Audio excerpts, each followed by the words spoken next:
This podcast was recorded during the 2023 WGA and SAG-AFTRA strikes. Without the labor of the writers and actors currently on strike, the material being covered here wouldn't exist.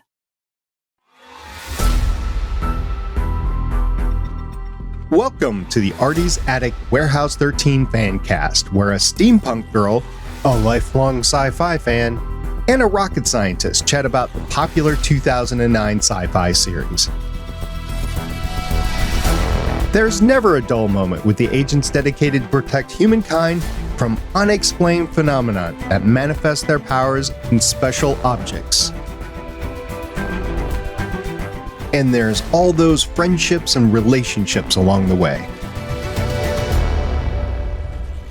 Grab a cookie while you can. Hope you don't smell fudge. Gear up with your Farnsworth, Tesla, and neutralizer, and let's have some fun by snagging it, bagging it, and tagging it.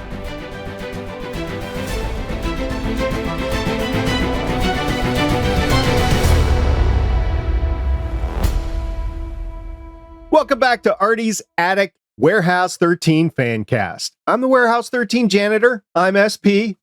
Somebody has to mop up after all Pete's ping pong sweat on the floor, right? And with me is Agent Shannon from such notable fandoms as Joanne Kelly, Jamie Murray, and Kat Barrell. Ooh, that's a lot of good. They're all like foreigners, like Kat Barrell. Barrel. Yeah, I'm a fangirl. Everybody knows this is not a secret. And also joining us in her second ever podcast, unless she started moonlighting behind our backs, is longtime sci-fi fan, Agent Carolyn. No, you guys are my only podcast, so don't worry. All right. We'll fix that. See. Oh, okay. I mean, if you want a podcast about something else, as long as we got SP to mop up after us, well, I'm good. Yeah, you might have to find another janitor. No, we're going to keep you. But you do such a great job. We want to keep you. We're going to keep you. I do a job. Let's put it that way. On this show, we're going to continue our discussion of the disappearing streaming service series that premiered before there was FaceTime. We're talking about Warehouse 13 Season 1, Episode 2, Resonance. And it premiered on July 14th, 2009 on the Syfy channel. You guys know who directed this? You. Vincent Misiano. He has 45 directing credits starting in 1998. Just listen to a few of these, right? One episode of Ally McBeal, one episode of Ed. I liked Ed. Did you guys ever watch Ed? No, but I did watch Ally McBeal, and I really liked Ally McBeal. I watched Mr. Ed. Okay, totally different. And you would know all the actors from Ed because they've been in other sci-fi stuff along the way. 5 episodes of West Wing, 4 episodes of 4400, 5 episodes of Law and Order, 3 episodes of Prison Break, 2 episodes of Warehouse 13. We're going to see him again in Implosion, which is episode 7. 1 episode of Arrow. I've talked about him before because I podcasted about Arrow on season 1, episode 4, An Innocent Man. 2 episodes of The Blacklist. I have not seen The Blacklist, but I know a lot of people enjoy it. You guys? I have seen The Blacklist. It's good. Final season. I just finished the final season. I definitely think he went out the way he wanted to. It was good. I mean, the whole thing's, I don't know. The last season was a little weird for me, but it was good. All right. I'm not done yet. 1 episode of Agent Carter, season 1, episode 7, Snafu. And Shannon, this is another one of your ladies, Haley Atwell. Oh, believe me, I've met her. Believe me. She's just as lovely in person. Smells good too. The smell is important. We'll talk about that. The smell later. is important. It really is. 11 episodes of Agents of S.H.I.E.L.D. It spans the gambit from episode 6, the infamous Turn episode, where you had Hydra appear not only in the Winter Soldier, but also here in Agents of S.H.I.E.L.D. And he went all the way into the end of season 4. And then lately, which is very applicable to this episode, which is why I'm talking about it, 4 episodes of Chicago Med and 7 episodes of Chicago PD. So Vincent has a storied and historic background directing that was very applicable to this episode. Oh, I get what you're saying. Yep. Yes. Yeah, Chicago. Yes. Chicago. Yes. Yeah, but everything else too. Yeah. I mean, he did some amazing stuff. It was written by David Simpkins, 24 directing or writing credits since 1968. Yes, I said that, 1968. Holy Moses. 3 episodes of Lois and Clark, The New Adventures of Superman, 1 episode of Dark Angel, 3 episodes of Roswell, 6 episodes of Charmed, the first one, not the second one, 1 episode of Blade the series, 1 episode of Human Target, and 2 episodes of Powers. So David's been around for a minute and has done some stuff. It was also co-written by Benjamin Rabb, who has 10 writing credits since 2007. This was on the earlier side for him, but 25 episodes of Afterworld, 17 episodes of Warehouse 13. So we're going to be running into Mr. Rabb quite a bit in the future. 4 episodes of The Flash. I've talked about him before on Arrow. 4 episodes of that. I used to do this podcast called The Starling Tribune, and 2 episodes of the newer Quantum Leap. So we have a team here behind the camera that was really, really good for episode 2, which is why I think, and we haven't talked about it yet, but I think it was a good episode. Yeah, definitely. I liked it. I liked it. So, did y'all notice who the FBI agent was? Yeah. Which one? Which one of the Thai guys are you the talking one about? Sean No, not pissed the off. Thai guy, the main person. The one Sean pissed off, yeah. Right. Yeah, the legs. Mhm. The Yes. legs. Legs. Yes. So, I wonder, was this before or after Battlestar? It's after. This is 2009. Yeah, this I is don't remember after. when Battlestar came out. Battlestar ended in the spring of 2009. Oh, so she went from one to the other. It was nice. Yeah, as soon as she walked in, I was like, ooh, 6. I know that one. Yeah, I thought it was a great. I liked how the first episode. It didn't take long, but the first episode, Micah's very uptight. The second episode, you see her start to become a little bit more playful with Pete, a little bit more trusting. Every time she swats his arm, they're being playful with each other. That's more like what partners are trying to do when they start learning each other. So it only took 1 episode. I don't blame Pete for flirting with Trisha Helfer, aka Agent Bonnie Bletsky, because anybody would have. I mean, you would have. I would have. I mean, you can't blame him. I wouldn't. Carolyn wouldn't. But I'm the odd man out. Technically, I don't like blondes much, but I probably would have. Yes. Yes. I mean, between her and Starbuck, that series was smoking hot with Starbuck. talent and looks. Most definitely. She was a model before this whole thing. Mhm. If I'm not mistaken, I might be. I don't know. I'd have to look it up. I liked don't Gracie know. Park too. Oh, yeah. She was nice. Whole series. They're all great with Battlestar Galactica. But we're talking about here, Warehouse 13. And let's talk about some of the artifacts really quick. The Camera. camera Lewis. No. What I'm trying to say the is mirror. Yeah, was the mirror. Carol Lewis. Carol The Lewis. Lewis Carroll. There, I'll help you out. Lewis Carroll. Thank you. Which comes into play in another episode. A great Yes, episode. it's the Lewis Carroll mirror from Alice in Wonderland. Yes. Yeah, Lewis Carroll is the author pen name, and he wrote History. Alice's Adventures in Wonderland and Through the Looking Glass. I mean, 2 different works there. See, people can't see how excited that makes me, but again, you have steampunk, you have history. There's a history lesson in every freaking episode. It's a true thing, true person, true story. Now, of course, what they make up with it in the episode is whatever. But Yeah, it was cracking me up how Pete was battling himself with this ping pong table, and then he must have, like, Eddie McClintock himself must have had like a bunch of fun playing the mirror end yeah. of himself and like picking on him like, oh, you have such a hoarded bag. Oh, you poor little thing. I'm like, good God, he must have had so much fun playing that other side, picking on himself. It was just funny. have you met him before? You have, Carolyn. Yes, I have He met him. is Yeah. so energetic when you're at a con Yes. that he is always the first one up off the stage and running around in the crowd and hugging people. And I mean, he's so energetic that he brings the whole atmosphere together. Kind of like a John Barrowman. He's the same way. Oh, yeah. I've met him too. He definitely is. He got it. You know what, Star Pie? Remember that time I got you the autograph from Arrow? Steven? Yep. Yeah, it's right up here, actually. It's in the panel up here. The day I got that, I was also in line for Lucy and Renee O'Connor, right? To Lucy Laws. And they were like in like 2 tables down. And John Barrowman and Stephen Amell were on the other. And apparently it was Steven's birthday that day. And John got up on the table and started doing a strip dance for him. Let me tell you the crowd that was in there, but way in the back, I could see how beet red Steven's face was. It was kind of funny. But that's just how flamboyant John Barrowman is. He's awesome. But I want to see him and Eddie McClintock together. Oh my gosh, that would be a high energy moment. Yeah. Yeah.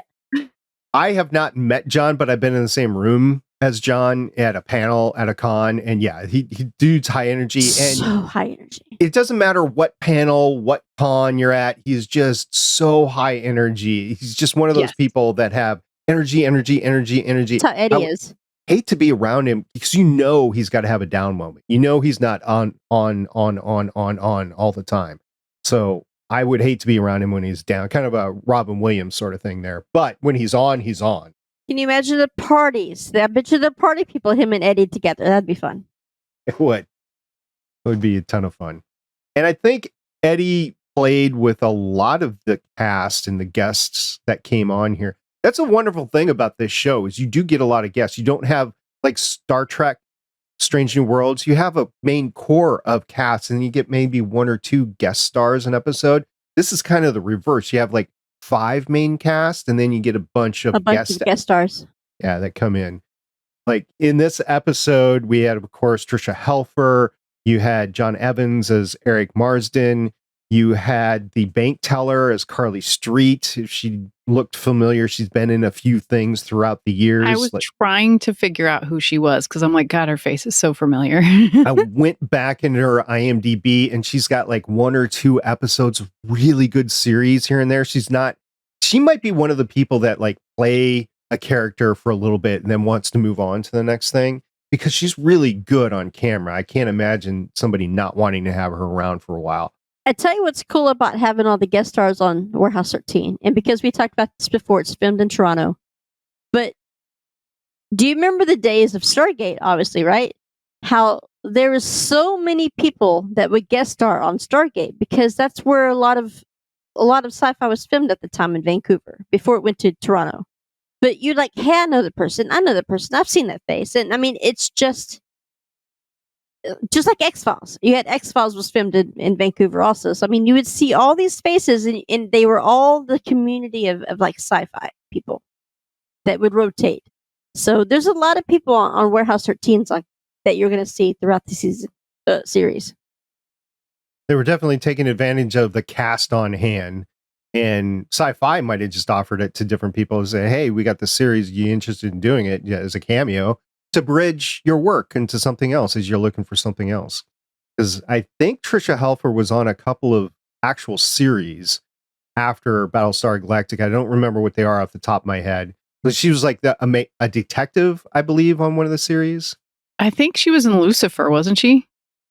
I didn't watch Lucifer, but I think she was in Lucifer. So anyway, I was just dovetailing on the fact Shannon said that they were there so they get to use them. And I think it worked out well for Warehouse 13 and Eureka. Mm-hmm. Oh, Eureka. Yep. That's some great crossovers right there. Yes. Well, we got a Kodak moment, literally. Literally. Yeah. Yes. Yeah, I want to know whose camera that is. So you see throughout this series, too, that Artie gets to use artifacts whenever he wants to use them or is convenient that he needs to use them wherever he's going. And this is one of those moments where he takes a camera and literally makes somebody turn into a black and white, what? 2-dimensional photo. Yeah. 2D model of themselves. It's funny how Artie has like a Mary Poppins bag. He does. He has a Mary Poppins bag. There's always things he hides all kinds of things in there. He's like, oh no, that's my lunch. But yeah, so I want. They never said whose camera it is, and I was really curious as to whose camera that was that he took that picture with. But yes, he literally said, Kodak moment. Long ago, it's been, when I say long ago, I mean when this show was still at its heyday, there was a website out there that you could go and you could look at all of the artifacts that this episode's had. It's probably going to take a little digging to find, but each one of them, I mean, you could even still, like on Redbubble, there I am plugging it again, right? On Redbubble, you can find Warehouse 13 shirts, and they have different artifacts on it. I need those shirts. There's still a fan wiki out there for Warehouse Yes. 13, so you can go and look a lot of these artifacts up and the history behind the artifacts and whether it's show history or not. So it is out there, but it's not exactly the top of everyone's search list. I can find it. I'll find it. Shannon could find it. I can find anything. One other person that I have to mention because I love them is Lindy Booth. She played the receptionist at the music place, but she's also the daughter that we find out this is the daughter because she was in Librarians, and I really loved her character in Librarians. So I really liked. I gotta watch that one. She's in this one too. Librarians. Yeah, I've never watched It's a it. good series, and so I really like it. Does she wear perfume in Librarians too?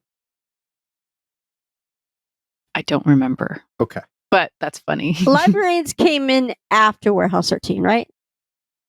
Yes. Okay. Yes, and it was actually filmed in Portland. Before it went crazy. Okay. No, it's always been crazy. It's always been It's crazy. just gotten worse. It's gotten worse. I feel like Librarians was like that had the girl from John. Strange New Worlds. Yes, it does. I cannot believe I just went blank on it. See, I'm looking at your face. It's You went good. blank too. I never watched it. I don't know who you're talking about. Rebecca. Yes, Rebecca Romaine. You've never Una. watched Strange It's New Una. Worlds? Yeah, I've watched Strange New Worlds, but I've never watched Librarians, so I Okay. didn't know Una Librarians was in. has Rebecca. Has Romaine? Una in it. Yeah.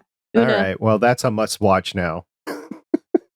She's the guardian of the warehouse. I always felt like it was way too much and he copied like Warehouse 13, so No, that's cool. I don't. I'll have to get that a try. Maybe that's why I watched it because it reminded me of Warehouse Yes. 13, and I loved Warehouse 13 so much. But I really liked the Noah Wiley mini-series too that he did that was Librarians.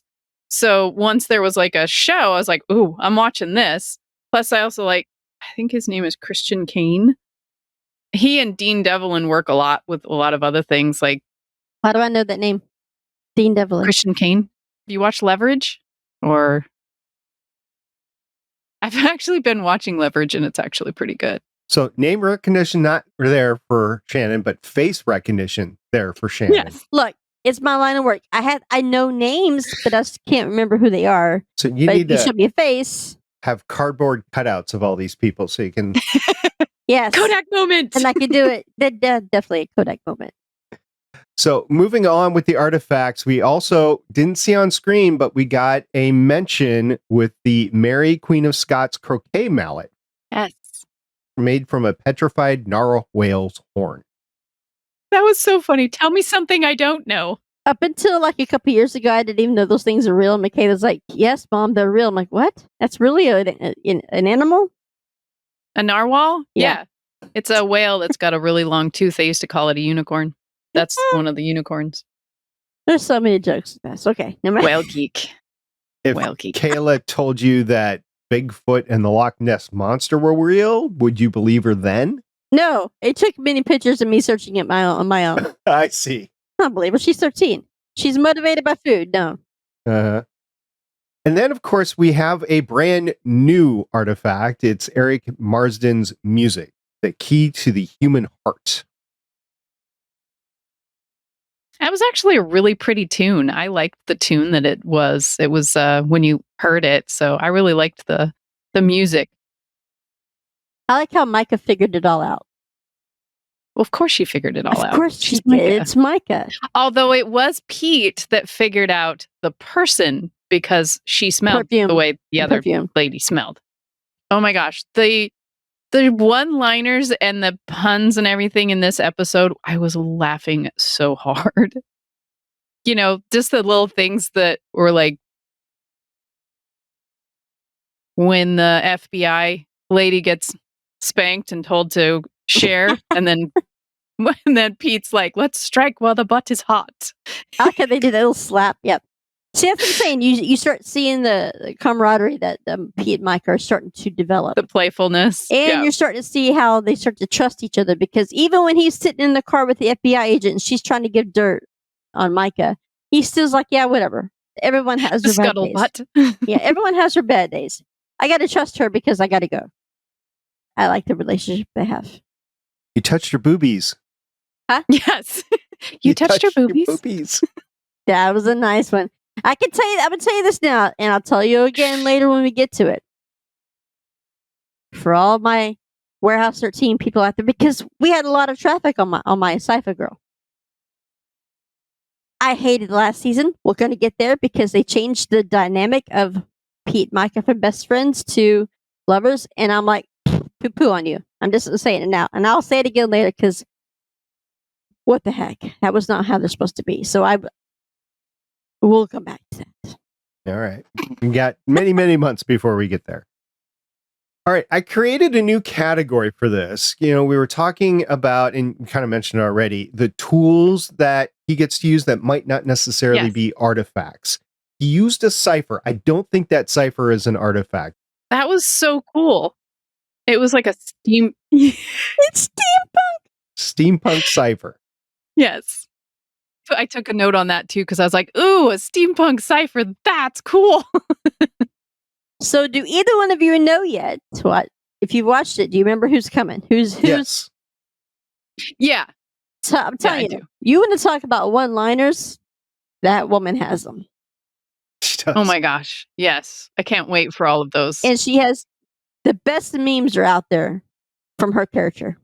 I don't even know if she was cast at this point, especially since the vision that Artie saw was not of her, but it mentioned her. So I don't think she was cast at this point. I can't remember. And even then, she was only supposed to be cast for a couple episodes. We'll get to that. We're not leaving everybody hanging, but at this point in time, you don't know who the hacker is, but it turns out to be a main character. So we'll go on there. And also, you guys were talking about Micah. She's a badass and everything. The alley fight, she proved. I mean, it was kind of weak with the actual camera work and everything, but she proved she was a badass. She took on 3 of them and actually captured 1. I think that's pretty good. And felt some boobies. Yep. You know what? And she doesn't have a problem chasing the shot. Micah's my girl. I need to find a Micah. I mean, like a Micah. Not so much a Joey and Kelly, but a Micah.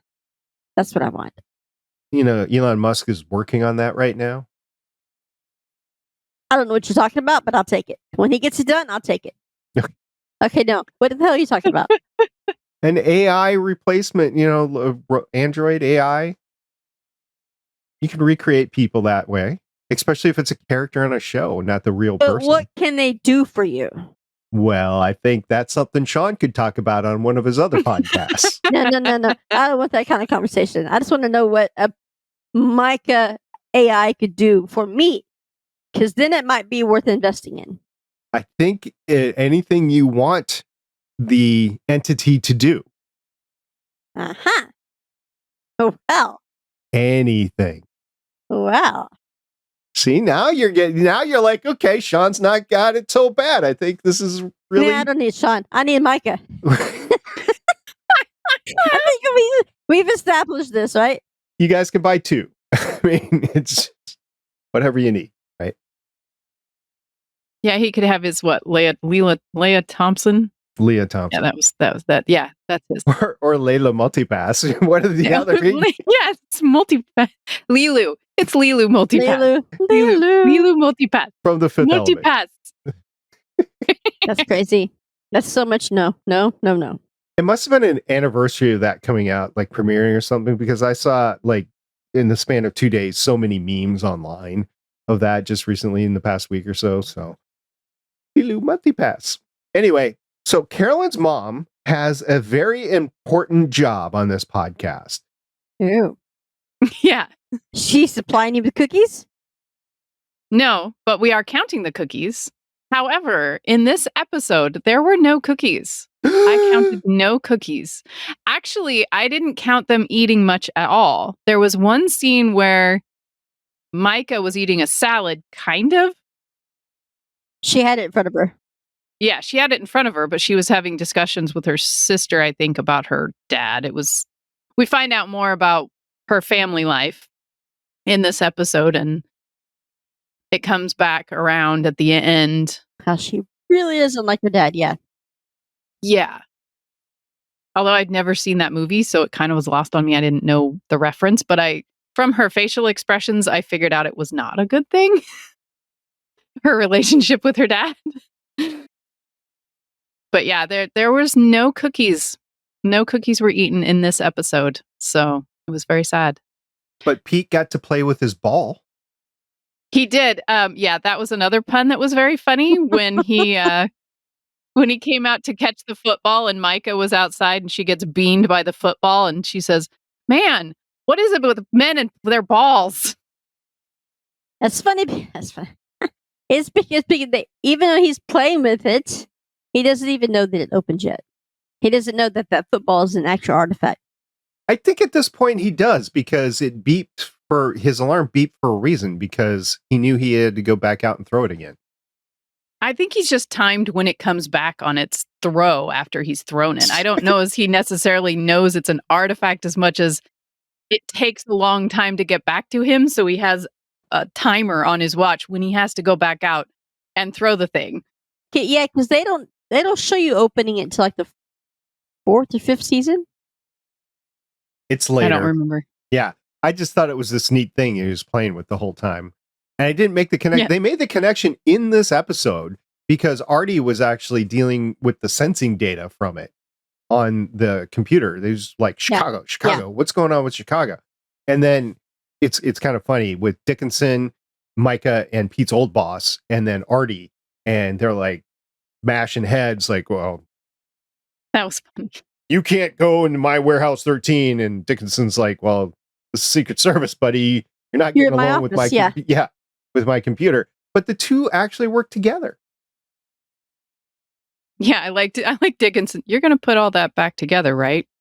I think maybe Dickinson's just as scared as everyone else is as Miss Fredericks. I love the 2009 viewpoint of what hacking is and how to get back at the hackers. Let's just take apart the computer and then connect a few leads and we can find the hacker that way. It's never how that works. Right. It's like taking apart software. Well, that's how Artie does it. That's not how it works. It's because Artie uses magical artifacts to do it. It's never that way. It's like taking apart software and redoing it. I don't want to do it. No. If somebody's at my desk and my computer's taken apart, I know I'm never going to get that computer back. Like, just give me a new one. Yeah. Pretty much. How'd you guys like the ending? Because it was very heartfelt and Micah and Pete had to decide what to do. They knew that there was some criminal activity, but it wasn't in their purview. How'd you like how they handled it? I like it because it shows the viewers the difference between what they've always been used to and what they're going to have to rein back on, because now as a warehouse agent, they're not there to bring in criminal charges against anybody. That's not their job.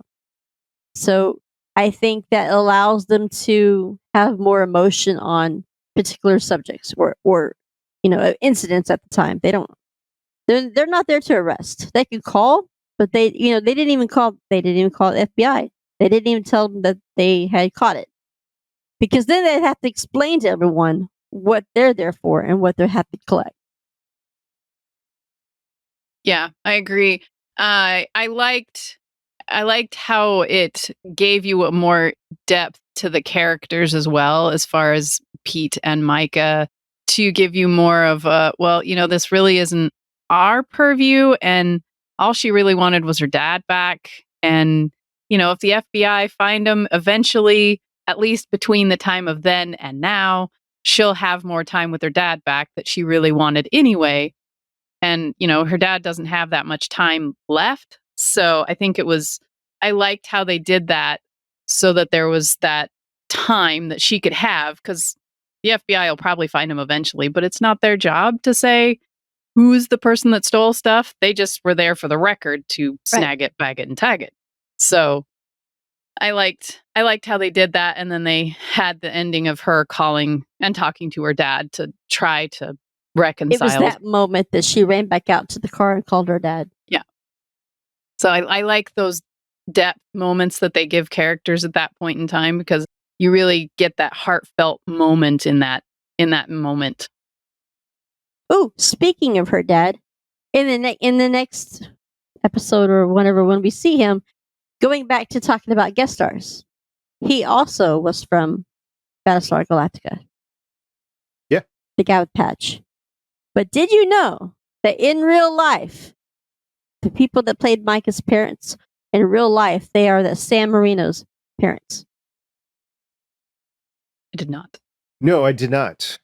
See, that's what you had me around for. What did you think about it? About the entire episode? Or? Yeah. Well, the ending. The ending, Well, we gave ours, so I wanted to know what you thought. I think it was very heartfelt. I think you've got...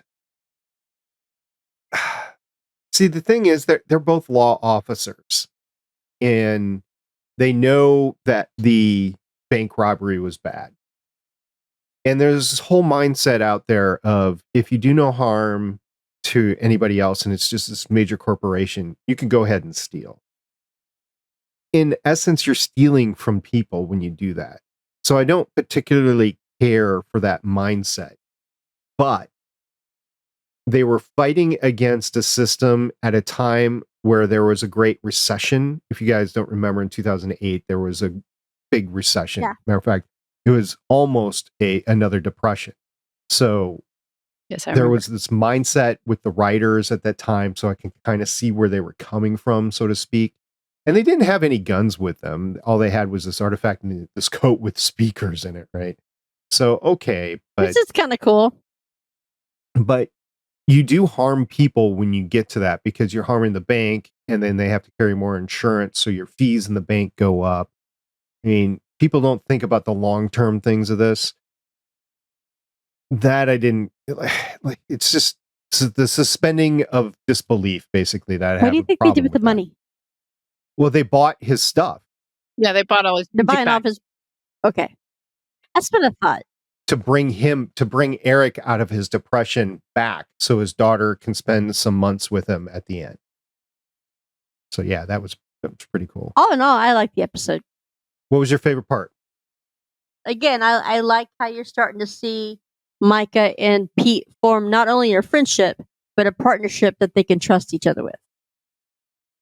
Yeah, because there's that time when they're sitting at that table and Micah goes, "Well, did you get a vibe?" And Pete's like, "No." I said, "Well, then I don't trust her Because she vibe. trusts I trust him. yours." Yeah. Carolyn, what was your favorite part? Oh, I don't know. I mean, there were so many fun parts, especially when like Micah was talking to Artie, and Artie was like, "That's not your boss anymore. I'm your boss. Don't talk to you. All your old contacts are dead now. You can't contact them," because they had gone to their old boss to get the FBI to share so that she could figure out how these bank robbers were doing things. And Artie's spouting off after that about, I can't remember what it was, but he was spouting off trying to find this person who was hacking into the warehouse. And she's looking at the camera and seeing someone on their phone. And he says, Artie, shut up. There's a guy on his phone. I think, is there a way I can get what was on that phone? And he's like, we have ways. She's like, he's an ear witness. And these things that just come out, they make me laugh because they're like, an ear witness. Oh, that's funny. Yeah, I guess you could testify. You heard it something. Yeah. So, then you hear, how they, and Pete's like, I don't want to know how he got that. I just know that he got that. I like how quick Micah and Artie are back and forth with each other.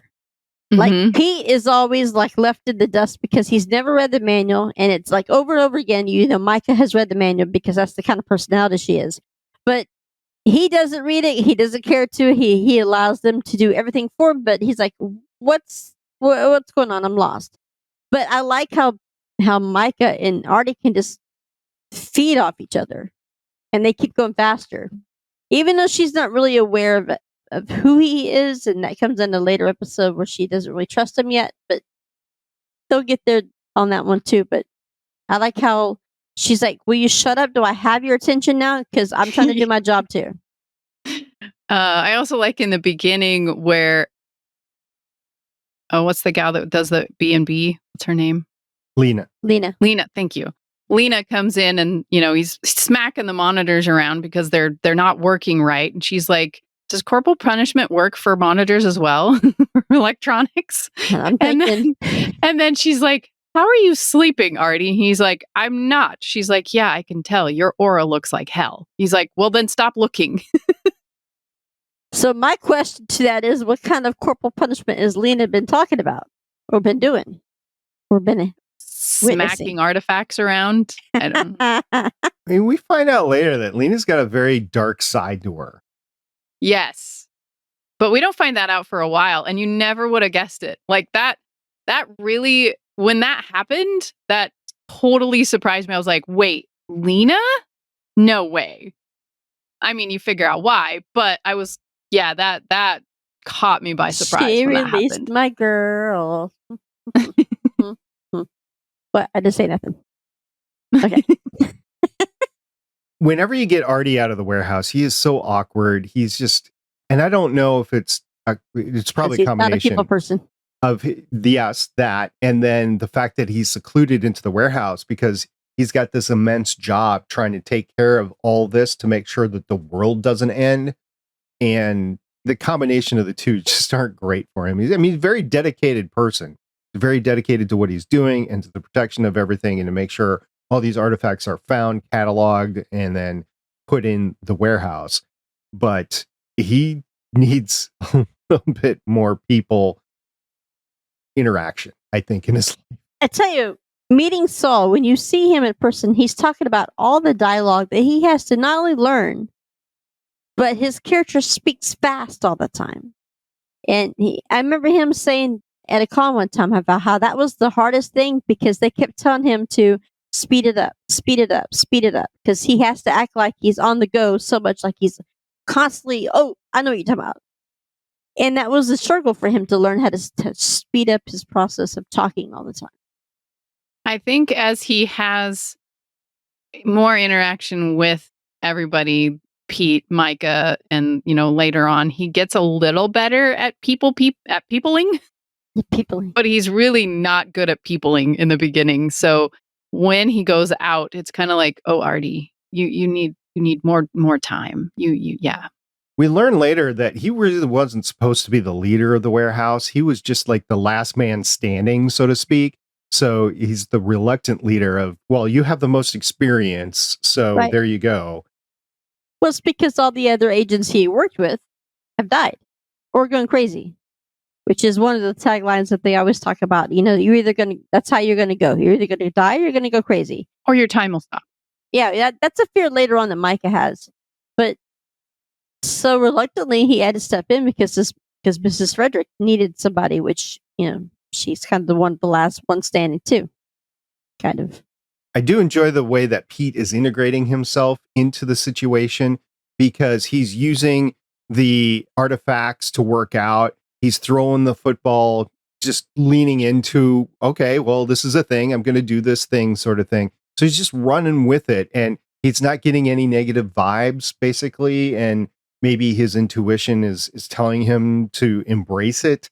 And he's just having fun. And that's Eddie. And that is Pete. I think that's more his childlike inner balance happening there because he wants to play with everything. Yeah, he broke a record because they were in, talking to the record store and Pete picks up a record and he drops it and you just hear crash. And I'm like, yep, Pete's playing with things, broke another thing. You realize that wasn't a record store. That was like supposed to be a major record company. Uh-huh. Okay. Yeah, it was a major record company, but that's where they stored it all because this was before, you'd store anything digitally or anything like that. So Pete picks up one, like Pete touches everything. And then all of a sudden you just hear crash. You're like, it's Pete. Like taking a toddler everywhere. You can feel Micah in the background of that. And she's just like, dang it, Pete, I can't take you anywhere. Yeah. You also get Jeff Canning, right? He was the guy of Wind City Records or whatever the company was called. You actually saw him like wince, right? So it wasn't like he was ignoring it. It's like, okay, I can't do anything about this right now. You guys are federal agents. Just get out of here. Just don't do any more damage. Will you stop touching things? He never stops. I think, and we'll talk about that later on, but there's an episode, I can't remember what season or the name of it, because I watched this series so many times that it all blurs in together for a while. But there's an episode where they're in like a ship museum. You remember that one where he's like touching everything and he's like doing the typewriter, and then they're talking on the Farnsworth and he drops cheese and he licks it off the Farnsworth. I think that's my favorite episode where you see Pete. He touches absolutely everything, and he gets whammied, right? And Artie's like, "Well, what's the last thing he touched?" And Mike's like, "It's Pete. He touches everything." So we've seen the 2-hour pilot and we've seen this episode. Has it gotten better between the two? Has it gone uphill? Are they about the same? I think it's gone up. Yeah, I think it's gone up. I think because the characters, you're starting to get into the characters, they're starting to loosen up. So you're getting more of what this is going to be like. So I think it's getting better and fun to watch because, well, at least for me, because I like all the funny one-liners that they usually have in these things. And I started counting them on the second watch that I did. I was like, oh my gosh, these are hilarious. And they just keep getting better.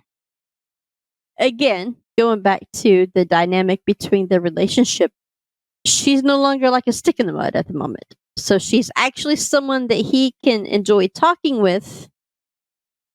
And I can tell you from personal experience, who've worked armored for many, many years, when you are that close to somebody that you're spending 10 to 12 hours a day, and now me personally, I was in a van that didn't have roll down windows, so you're like 2 feet apart all day long. But you have to learn to have that trust with each other. And I think that's what they're finally starting to get. You're starting to get it. You're starting to see it already in the second episode. So I think that is what makes it keep going up. So you're saying that Micah's panties are starting to get a little bit unbunched? They're unbunched at the moment. They're a little bunched up on Artie, but they're starting to get unbunched with Pete. But wait till HG comes in, then never mind. Right. What was your favorite part, SP? Well, my favorite part was Artie with the so Okay. when he was in the Dickinson's office and he's taking the Farnsworth call, and he's like, just don't. Avert your eyes. Just don't pay attention to me. And he goes off, takes the call, and takes the bag. Dickinson. I mean, this is the head of a Secret Service department, right? And they're noticing things. So he takes the bag and he takes the Farnsworth and he calls. And Dickinson's now he knows he's talking to Micah, right? And then he asked a very, astute question: how are they doing? He's like, they're driving me nuts. And he's like, I know. They're a pain in my butt. Yeah. So yeah, that was the Artie not being capable of operating outside of the warehouse with other people sort of thing. Yeah, it's As he sits down to have his 30 minutes with the computer, and then Dickinson's like, don't you want to find Micah's cell phone? Oh yeah, I got to do that. Like when I look at Artie, I can totally see him playing like in the Wizard of Oz, the man behind the curtain. That's what I see Artie as. He's like, just ignore the curtain. Just ignore me standing here. Just close it. in another time, in another universe, he would have been the wizard. Yeah. He would have been the wizard. Yep. Well, we have an important announcement, if you haven't figured it out already, is that unfortunately these episodes just overnight, last night, like within the past 24 hours, are no longer available to watch free anywhere right now until they're picked up by somewhere, because they left Freevee, which is Amazon Prime's free broadcast with commercials. And we're going to have to pay for the episodes from now on, because there's literally nowhere else. I've checked everywhere, at least for now. There is nowhere you can get them for free. I've got the DVD box sets. I was going to say Shannon won't have to pay for them because she paid for them after it came out on DVD. See, like we're so old school. I've got the box sets. So I'm talking to our listeners that might be, I want to check this out. So yeah, you can buy them on Apple TV Plus or iTunes or wherever you do over there for Apple. You can buy them on Prime. You can probably buy them wherever you can get TV episodes, whether it's Vudu or whatever. But the two main places that I would recommend would be Apple or Prime. And then you can buy the box sets right now. They're available for about $55 for the whole series. And that's a deal compared to what you can get digitally. Okay, that makes me feel old. Yeah, they're going to run at about $25 for a digital season. You're talking about $25 for the entire season. Do you remember? I know you do. Walking into like Best Buy and spending like $70 for a box set. I have so many of like Stargate. I found a deal one time when I was pregnant with Michaela. I found the entire SG1 series for $150. That was a steal, right? Back in the day, we had this store called Media Play around here, and they had wall-to-wall VHS tapes. This is taking it way back there. And it was the only place that I could find some anime series stuff. And you could get 4 episodes on a VHS because at the slow speed, they could run for 2 hours, right? So you could get 4 half-hour episodes on them for $25. And that's it. And the whole series was like 85 episodes. So yeah, you were spending a little cash to... That's a lot. You just brought back some memories there. I could tell you how many episodes of Xena and how many tapes I went through, how many VHS tapes I went through. I had a whole shoebox after shoebox after shoebox of Xena because... You can't see it, but I have the entire Xena DVD set up there because of you. Because of me? Yeah. Why me? Because you were talking about it in Voices of Defiance so much. I'm like, okay, I'll watch it. Look. Man, I haven't watched that in forever. It's campy as hell, but it's Xena. So, it's Lucy. You got to watch it. You got to. She might guest star on this at some point in time, too. I think she does. Lucy Lawless. I think she does. All right. So next time, we're going to be talking about Warehouse Episode 3, Magnetism. And that's what we're covering. Any last thoughts, Shannon? Nope. I'm good. Carolyn? Steampunk. Okay. Yeah, steampunk. Warehouse 13. No, just eagerly watching some great sci-fi that we just don't get anymore. Loving that we're going back and watching some good sci-fi that we just... It's good. I totally miss it. It and Eureka, that was some good stuff. And we just don't get that stuff, that kind of stuff anymore. It's sad. Well, it depends on what you call good. We got The Expanse. That was phenomenon. That was phenomenal. I have to say but that was also started on Syfy, and there's Foundation. That's on Apple. Syfy. I have to watch that still. Yeah, it's good. Okay, it's on the list. Here's how you know that the stuff in the early 2000s were good, right? How many of these do you have on box set or would have bought box sets if you could find it? The alphas. Well, I refuse to watch alphas anymore just because, and I don't necessarily... I might place blame with the showrunner, but the cliffhanger ending, I can't do that. I'm talking about the show in general. All right, Carolyn, continue them. I have the DVDs of that. Thank you very much. Yes. That knocked it out of the park. That was an amazing show. Yes. Absolutely. And the cast and meeting Simon Barry was amazing. And his wife, she's directed several episodes of Star Wars. She did. Simon Barry's wife? Yes. Jacqueline. Her name is Jacqueline. She is just what episodes, really nice. Because there's been a bunch of... There's The Mandalorian, there's the Book of Boba Fett, Obi-Wan. I know she did Obi-Wan. Okay. But she has some serious director's cred to her name. Her name is Jacqueline. She's on Twitter. She's on X. Oh, fine. X. Whatever. Stupid. But whatever. But meeting the cast and being able to meet those people and then, resurrecting the show and getting that last little season just made that show even better for me. I still talk to a lot of friends probably some that are listening to this podcast because I've sent it to all of them. I know all your friends. Yeah. And I still talk to them because of this show, because of that show, Continuum. Okay, so like, I met you through Defiance. Yes, I met both of you through Defiance. Mm-hmm. I like the new version of a Bionic Woman. Oh, I forgot about that.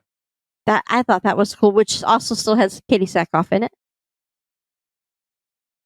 I'm very proud to know that Firefly never got touched by the Di-Fi, but Firefly is still awesome because it was Fox, right? Remember, Fox canceled it. Yeah. Didn't even know what they had until they canceled it. Showed it out of order. Yeah. I know. And it's still amazing. I tell you, one time a couple years ago, before one of the characters in real life already passed away. I can't remember. That's a character on Star Trek. Before, yes, it is. Yes, it is. The guy that played Booker or Book. Yeah. Oh, yeah. He's passed away. But Yes. the year before he passed away, all of the cast reunited at Firefly at the Dallas Comic Con, and there was 78,000 people there that weekend to see the cast. Well, it was fans before there was social media that got Serenity. They literally wrote letters, actual like handwritten letters into the network to say, make this movie. And they sent like money in the mail, like before social media was a thing and you could tweet at people to save things. I'm not going to say that. They did that also with the ending for Farscape. They had to go out. They didn't like it, and the I fans love Farscape. I can't 5 remember seasons in a movie, right? in the movie, Yeah. the Yeah. Peacekeeper Wars, right? Yeah. The They had Peacekeeper to Wars. do that in order to get the movie back because they I didn't. loved Farscape. Farscape was see? another one. And as soon as Ben Browder came on to Stargate Woo! SG1, I was like, oh. Yes. And then they had Claudia Black too, and I was like, it was my Farscape people. I was so confused at what happened at that point because I wasn't paying attention to the behind the camera sort of stuff. Season 8 ended of Stargate SG1. It ended. It was a good ending. And then all of a sudden, wait, we're doing this again? But where are everybody? So they had to get the team back together. They had to create a new team because some of the team wasn't available going on. Like Richard Dean Anderson didn't want to continue. That's really why the show ended. And I don't think they could have afforded him either because of the SAG rules. If you're on a show for 8 seasons, you get X amount of increase over your original pay, and they just couldn't afford him anymore. So there was that. And he was a little bitter at the end there, and it came out in some of his later performances. He's fine with the whole thing now, but so you had that change, which was very difficult for me to stomach because I didn't know what was going on. You had the Goa'uld, and then all of a sudden you had this new enemy, the Ori. Yeah. Like, what happened? Yeah. I never really liked the Ori story. I don't know. That was just not, I didn't like that story very much. They were just following the money train, really. That's all Syfy was doing. As much as the behind the scenes that you were paying attention to, I liked the addition of having Claudia Black and Ben Browder. I thought they did okay. And I'm happy that they brought them together. They did great. Yeah, great. I'm glad that they brought them together because Claudia Black, oh my goodness, who knew such an amazing comedic actress? Oh man, she cracked me up. I loved her character. And such a difference from the one that, that was on Farscape. So, just to see those differences, you're like, oh my gosh. That's a poster I need, Aaron, soon. Yeah, I could see you wanting that poster. Yeah. To go back to my original question, I was telling you guys, as I'm naming off these series, right? You still have plenty of people out there that's still watching and that still loves these series. Just the series that I just named, you know all of them. We've all watched Stargate. We've all watched Continuum. Dark Matter. Dark Matter, they did amazing on. So robbed. I got very frosty. And I know that this is a polarizing thing. I know specifically there's one person that's listening to this podcast that disagrees with me, is that I think Dark Matter should have been kept and Killjoys should have been canceled. I think Syfy should have done that, but they I did agree. the exact different. Yeah, I think Killjoys had run its course. I mean, I'm glad that Killjoys got an ending, but what I was really bitter about was they gave Killjoys an ending and Dark Matter nothing. Like, okay, if you're gonna give them both an ending, why are you screwing up my Syfy? I loved Killjoys, and I love the people that I could talk to from Killjoys. The actors and stuff were quite, they would reply and stuff, but I almost did not want to watch the last season of Killjoys because they killed off my Dark Matter. And I was like, dude, if you're going to give one an ending, give the other one an ending too. I know, Just it was rude. such a cliffhanger and there was nothing. A little bit, I will blame the showrunners because they were just assuming, in a lot of cases, Alpha's Dark Matter, they were just assuming we're going to get another season because they had all the indications that we're going to have another season. Well, they had huge ratings too. I get that, but on the other hand, you have to be prepared for, let me give the audience something so that they'll want to watch this in the future. Like, if it ends poorly, like Alphas, I'm never going to want to go back and watch Alphas ever. I feel that. Because the way it ended. I feel that because one of my other favorite shows, Wynonna Earp, right? It got 5 seasons. But they worked so hard to get the 4th season. The fans had to rally against it and come up with the funds, and they helped to get that season back because it was on a cliffhanger at the end of season 3. So by the time that they finally got a 5th season, the showrunner there, she's like, you know what? We're going to marry these two because if they didn't do it then, you would have been canceled, and it'd be just like the other shows we're watching where you have a cliffhanger and you never have an ending to what the fans deserve because the fans worked so hard to get that extra season. So they gave us a Way Hot Wedding, which it would have never happened if they would have waited and just expected to get a next season because we never got it. We didn't get one. I said 5th season, 4th season. Either you two watch 12 Monkeys? I did not. I haven't. Oh, it's so good. Everybody keeps telling me I need to watch 12 Monkeys. It's on the list. So, but they compare that to another series which was running about the same time, Helix. Helix had so much promise, and they just fumbled the football with that thing, left, right, and backwards. Helix. Wasn't that the one that was like overly sexualized? There was a virus in, I forget if it was Antarctica or the Arctic, and so they were isolated in there, and they were trying to find out what the virus was and if they could leave or if the planet was going to die. Must have been watching something else at that time. And then they went from there to an island, and yeah, it had all the star power to it, and how all the acting and the story just was like, ugh. Maybe I watched the first episode and went, oh. Yeah, I don't want to do that. But, again, going back to it, you have these great series that we all love that I think at the time in the mid 2000s, they made excellent TV series. I don't feel like we get all that at the same time anymore. I don't. Well, and we get a lot less episodes too. Yes. And they make you wait 6 months at a time. I mean, look at Star Trek. We're getting, 8? 10. I'm you not get 10. 10. Well, 9 in a musical episode. I can't. I don't know if I can count the musical. I don't even know if I can watch it. I saw something about the fact that they're doing it because it was like an experiment gone wrong and it's making everybody sing and they have to stop it before it spreads or something. And I'm like,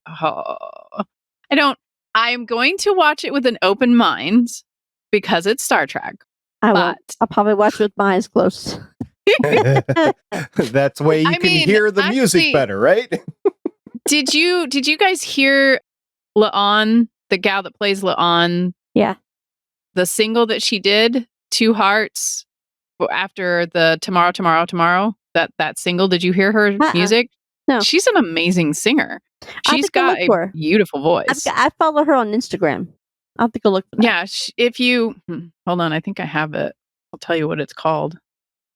I watched the musical of Xena because I love Twin Xena. Flames. Twin Flame. Mm-hmm. I'll watch it because I love Xena. I'll watch this one because I love Star Trek, but I really, really, really don't like musicals. Not in TV series. Now, you give me some Mary Poppins and I'll watch it. but not in my Star Trek. So now I'm like afraid to watch it because I don't want to cringe through the entire episode. That's why she likes Warehouse 13 so much, is there is not a musical episode. There is. Oh no. Well, yeah, there is. There's tap dancing at the very end. There's singing, but it's not the entire episode. Get the whole showgirl thing going on with Claudia, which she does an amazing job. She does. She does. By the way, just so we don't get any hate mail, which would be cool to get anyway, because I'm often wrong, Lucy Lawless was not in Warehouse 13. No Lucy Lawless guest appearance. However, she did a lot of stuff around that time. She was in Agents of S.H.I.E.L.D. She was in Parks and Recreation, famously, right? So Battlestar Galactica. Well, and this is after Battlestar Galactica, yeah. So a lot of stuff. Burn Notice, she was in that. She did a lot of stuff. I think I was thinking of her in Agents of S.H.I.E.L.D. That's probably where I was thinking of her. Yeah, that was kind of disappointing. It was like one episode and then she kind of died, but there was no body, so you don't know if she really died or not. Yeah. And now Agents of S.H.I.E.L.D. is questionable whether that's canon or not. Anyway, that's a whole subject for another podcast that I do called Legends of S.H.I.E.L.D. You can learn all about that over there. Well, I think we've rambled on a little bit too much. If anybody has any feedback on any of our Warehouse 13 coverage so far, you can send Shannon an email at warehouse13fancast@gmail.com, or you could go ahead and X them on the X Corp social thing that used to be called Twitter. I spent an enormous amount of time looking at my phone, like, where did the app go? I don't. I'm used to it being blue. I'm like, it was right here. I'm like, oh, what is this? So it was the X. I haven't been paying attention because I've been working a lot of hours lately. So I'm like, when did that happen? Yeah, Elon Musk happened to it. All right, that's it for this week. We'll see everybody next time. Bye guys. Bye. Start treating me like Jake. Bye. Thanks for joining us for an episode of the Artie's Attic Warehouse 13 Fancast. You can find all our episodes at warehouse13fancast.com. If you'd like to contact us, you can hit us up on our email at warehouse13fancast@gmail.com. We are a part of the Lone Wolf Podcast Network.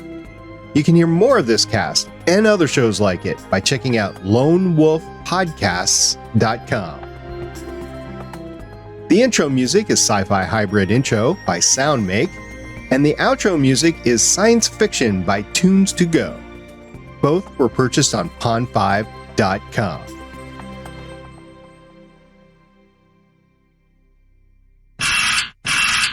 Of course, I did that Friday. I did all of that one day, Friday. And then there was no downtime for the weekends because it was all about school, back to school clothing. And when do they go back to school? They go back to next Thursday on the 10th. Dang, I haven't even bought any of the school supplies yet. That is early. So, Michaela, here's a pencil, here's a pen, here's a notepad, go. I'll buy it. Like, I've gotten, over the years, Star Pie, I'm sure you remember this part. You buy all these school supplies in bulk. But you get there and they make you put it in little barrels, but then they don't give it to the kids. So really what you're doing is you're buying for the teacher to supply the class. And I'm like, I call bullshit. I'm not doing that again. So I'm like, I'm buying you an individual folder and have the color that you need. But everything else, I'm not buying the markers. I'm not buying the expo markers. Somebody else will supply it. I'm buying you your pencils, your markers, your glue, all your crap for you, because I'm not supplying the classroom again. It's so much money. So it's insane how much they want, parents to come up with for everyone else. $75 per kid. Mm-hmm. So no. But are you about ready to fall asleep there, SP? Well, my daughter's a teacher, and granted it's kindergarten, but one of the things you have to keep in mind is these teachers aren't paid enough to I know. To give supplies to everybody else. So they're doing the best that they can in I know. Trying to equip the classrooms with the kids that are there. So it's a cooperate and graduate sort of thing, which I don't agree with, but that's the only way that they know how to do. I can tell you the crayons are way cheaper Then the expo marker said they want 8th grade. Yeah. Yeah, my mom used to be a kindergarten teacher, and they would not buy like books for the kids to read at story time or anything like that. So my mom had purchased, literally we still have them in the house, a lot of books for all these kids to read and stuff, but kids would come in with like no manners because they thought that's what kindergarten was for, was to learn manners. So these kids were taking all these books that my mom had purchased and ripping out pages or coloring in them or, doing whatever they do at home because they come into kindergarten with no manners. And it's like, she spent her own money doing that. Yeah, you can't touch kids. You can't touch them. I'd never. I got smacked when I was a kid and I turned out fine. But you can't touch kids anymore. I get spankings all the time and look at me now. And they weren't even the benefit kind of guy. Okay. You love me. Yes, we do. Didn't even get any of the benefits from it. This is going to be fun. Yes, he's like, what the hell have I got myself into? See what else Carolyn doesn't know. I get it. I know exactly what I got into. Somebody wanted to talk about Warehouse 13, so I said, okay, let's do it. And you're like, okay, that sounds good. Let's do it. Hear me out. Let me get my... It's not quite as fascinating as when I flashed the pizza guy. That was always a fun moment. Did you ever hear that story? I heard it, yes, on I think 80s podcasts. Oh, they mentioned it. They mentioned that you on another podcast. I heard it on the 80s podcast. I don't know what the other one was. In my defense, I was extremely inebriated. We had started drinking. It was New Year's Eve. We had started drinking before I ate, which was never a good thing. That'll do it. He just kept giving me shot after shot. I had 18 shots that night. Was it Eric's wife that you were passed out with? Is that who? Your friend Eric? My friend Eric and his wife were here. Yeah. She wasn't passed out with me yet, but no, that was 4th of July. We passed out in the front yard. That was fun. Whole other story, different holiday. Oh, but I'm conflating the two. So these were two separate things. Okay, that's cool. So this was New Year's Eve. And Sean was like trying to feed me pizza because I was leaning up between the corner of the wall and the couch. And he was like trying to feed me pizza, right? But that was after. But when the pizza guy showed up, it was daring me to flash, which in reality, it's no big deal because our porch light A doesn't work. We live at a T intersection, so there's really no chance of anybody seeing me, right? Yeah, we're about 12 houses down. All right. So when I did it, not a big deal. Didn't have a bra on or anything. And the moment I did it, and the moment we opened the door, there's a Domino's pizza. And his eyes get like the size of $50. And we both looked at each other. We're both shocked. And I just like the little raccoons. I just grabbed the pizza. Said, "There's your tip." Walked out the door. And I shut the door. So a tip he will never forget. And he'll go back and no one will believe that story. Next time there's a delivery to your house, he'll be like, "I volunteer. I'll go. I'm like, well, if you give me a free pizza, I'll show you. Whatever. I don't mind. Here you go. I ain't shy. Give me some pizza. Here's your pizza. Did you pay for it? No. Okay, fine. It's free. There's your tip. Yeah. Yeah. So I moved Taylor into her new apartment yesterday, and she's living with 2 other girls, and they're all in the same situation where they have to go 6 months before they graduate. So all their roommates had left or whatever. So it's 3 of them. 4.5-year program versus the 4-year program. So kind of the left behind people. Anyway, so they found each other and they decided to rent a place together. They had to find a place that would do a 6 months lease. So they did that. So all the parents are there helping them move in. Some of the boyfriends were moving them in. And about halfway through the move in, I'm like, oh, okay. So I wonder what's the brand new place. Nobody had lived in it before, brand new building, and they were the first ones to live there. So I'm just going through the appliances, like, okay, so what kind of appliances I open up the refrigerator, and inside the refrigerator, wall-to-wall White Claws. Wall-to-wall White Claws. Like the whole thing. That's so millennial. Those things are nasty. So I was like, who the heck is going to drink all these White Claws? And then I heard one of the other girls. All the girls were like, were bitching back and forth with her. So her mom had put all the White Claws in the refrigerator. I didn't know this. The mom had put them all in there. So they're like, yeah, we're definitely going to drink all those right away. Yeah. It's they all had to like work the next day and stuff. So yeah, no, that they came out and actual groceries came in, but the parent, it was just kind of cute to me. The other parents were like playing it up like, oh, our girl's the party girl. And she's like, get that stuff out of there. I got some like meat that needs to go in there. You're like, I need the fridge. Yeah. White Claws are nasty. And they don't do anything for you. Not for me. Well, if you drink enough of them, they do. Uh-huh. Oh, it's some other guy at work was, because we were complaining, like, what do White Claws do? No, we're all older, like 35 to 60 in my office.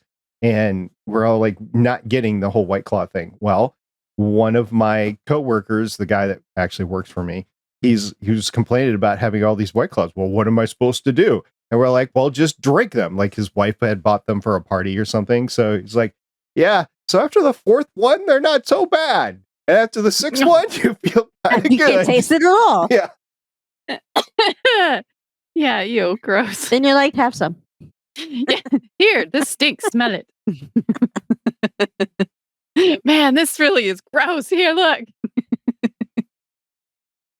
White Claws. That's so much, such a millennial drink. Yeah. Well, with us, it was Zima, right? And Barnum and James, yeah. Oh, I forgot about Barnum and James. Yeah. The first wine cooler. You gotta laugh or you just sit there and cry. So it's all funny. You just laugh at yourself. I mean, you didn't see it because he fixed it and you don't listen to the podcast. But the first time he released the podcast, our podcast, he put the Star Trek ending on it. The Strange New World ending. Yeah. Because one of my good friends in Atlanta that I talk to, I sent it to her and she's like, why is there an ending of Strange New Worlds on your podcast? I'm like, what? And then Is that the one I sent out? Oh, it's fixed. Well, Don't worry about it. It's fixed. It's fine. Nothing's wrong with it now. But he realized he oops the day afterwards and then said, I fixed it. And I was like, that's why she was telling me that this is Strange New Worlds. Yeah, that makes sense. Yeah, I was listening to it in the car. I was like, oh, and I just went home and I fixed it. I'm like, okay, it's what it is. I will start listening to him now, but just because I'm excited about what has to be. And so he does a really good job. I think he does a really good job. He edits it very well. He does. He does it very quickly.